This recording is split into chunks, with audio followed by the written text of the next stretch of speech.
তাদের 14 জন চাপা পড়ে মারা গেছিল, একজনকে উদ্ধার করতে পারেননি আপনারা জীবিত। আমরা এটা নিয়ে রাজনীতি করব না, কিন্তু কি করেছেন আপনারা? একটাকেও তো ছাড়ার কোনো সিন নেই। আপনার প্রাক্তন মেয়রের সই আছে এতে। এই ব্যাপারে আমার জানা নেই। তার কারণ হচ্ছে যে প্ল্যান স্যাংশন হয় বিল্ডিং ডিপার্টমেন্ট, এবং দুর্ভাগ্যবশত আমি ইঞ্জিনিয়ারিং পড়িনি, আর প্ল্যান আমার কাছে আসারও কথা না। এমবিসি হয় প্ল্যানটা আসে। আমি জানি না উনি কি বিষয়ে বলেছেন, কিন্তু টেকনিক্যাল ব্যাপার হচ্ছে যে প্ল্যান স্যাংশন হয় কর্পোরেশনে। এই প্ল্যানটার ব্যাপারে আমার কোনো আইডিয়াই নেই, যেটা ভেঙে পড়েছে। কিন্তু জেনারেল প্ল্যান স্যাংশন হয় কর্পোরেশনের বিল্ডিং ডিপার্টমেন্ট। এমবিসি হয় আমাদের কমিশনার হয়ে, ওটা অ্যাপ্রুভালের জন্য আমার কাছে এমবিসিটা আছে, এবং ওটা শুধু ফর্মালিটিজ, একটা জাস্ট সই করা। মানে এমবিসিতে টেকনিক্যাল পার্সনরা থাকে, এবং আমার ওটার মধ্যে কোনো এখতিয়ারও নেই। কোনো প্ল্যান স্যাংশনের ক্ষেত্রে এক্স মেয়রের কোনো মানে এখতিয়ার নেই, বা কোনটি ইলিগাল হলো কোনটা হলো না সেটা দেখারও এখতিয়ার আমার নেই।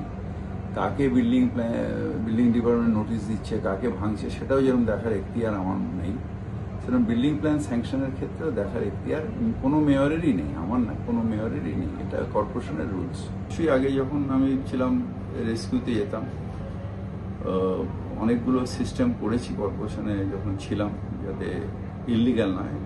আমি যতদূর জেনেছি এটা ইল্লিগাল না, সুপারভিশনের অভাব। সুপারভিশন তার মেয়রের বা কমিশনারকে সুপারভিশন করতে পারে না, এই স্ট্রাকচার না। আমি যতদূর জেনেছি এটা স্যাংশন নিয়ে করা হয়েছে, এবং এটার কি মানে মেটেরিয়াল কি দিয়েছে না দিয়েছে সেটা জানার কথা আমার না, বা ওইখানে কোথায় হচ্ছে সেটা আমি জানতাম না। আর 10টা লোকের মতন গিয়ে স্যাংশন নিতে হবে। সেখানে কারা কারা থাকেন, মানে স্যাংশনটা কারা কারা করে দেন? স্যাংশনটা প্রথমে হলো ওনাদের এলবিএস বা ওনাদের যে আর্কিটেক্ট, তারা প্ল্যান দেন। সেই প্ল্যান অনুযায়ী দেখে প্ল্যান স্যাংশনে, যদি বড় বিল্ডিং হয় তাহলে সেক্ষেত্রে যারা এমবিসিতে আছেন, বিল্ডিং কমিটিতে, তারা দেখে তারা এমবিসিতে একটা স্যাংশন দেন। কর্পোরেশনের সব ডকুমেন্টেই যেটা এমবিসির, হয়তো ওটা উনি দিয়ে দিয়েছেন, যেটা আমি জানি না, কিন্তু হয়তো এমবিসির রিপোর্ট সেটা নিশ্চিত হবে, যেখানে কমিশনার সইন করে, তারপরে অ্যাপ্রুভালের জন্য, মানে এর জন্য আমার কাছে পাঠায়।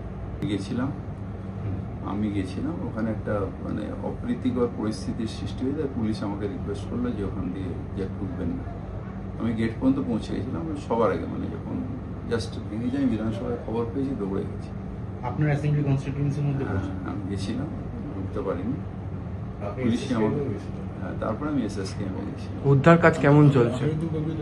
হ্যাঁ, উদ্ধার কাজ খুব ভালো চলেছে, খুব ভালো, খুব প্রম্পটলি হয়েছে। মুখ্যমন্ত্রীকে ধন্যবাদও জানিয়েছি আমি সকালবেলা, যে খুব ভালো উদ্ধার কাজ হয়েছে এবং খুব প্রম্পটলি হয়েছে। সিনিয়র মিনিস্টার, অফিসার সবাই মিলে একযোগে যেভাবে করেছেন, সত্যি এটা খুব प्रशंसा যোগ্য। देखिए, हमको नहीं जानते हैं, कोई प्लान में मेयर का साइन रहना नहीं चाहिए।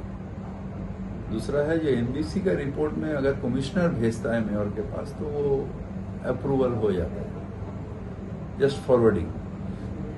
ये छोड़ के हमारा जानकारी में कोई नहीं है, क्योंकि इतना प्लान सैंक्शन होता, कौन प्लान क्या है नहीं है, क्या होता है, ये हमको हमारे इख्तियार में भी नहीं है, और हम जानते भी नहीं। बहुत अच्छा हुआ, हम इसको धन्यवाद कहते हैं मुख्यमंत्री को, और बहुत ही अच्छा रेस्क्यू ऑपरेशन सब मिलके जॉइंट टीम करके हुआ, नहीं तो और इंसान का प्राण जा सकता।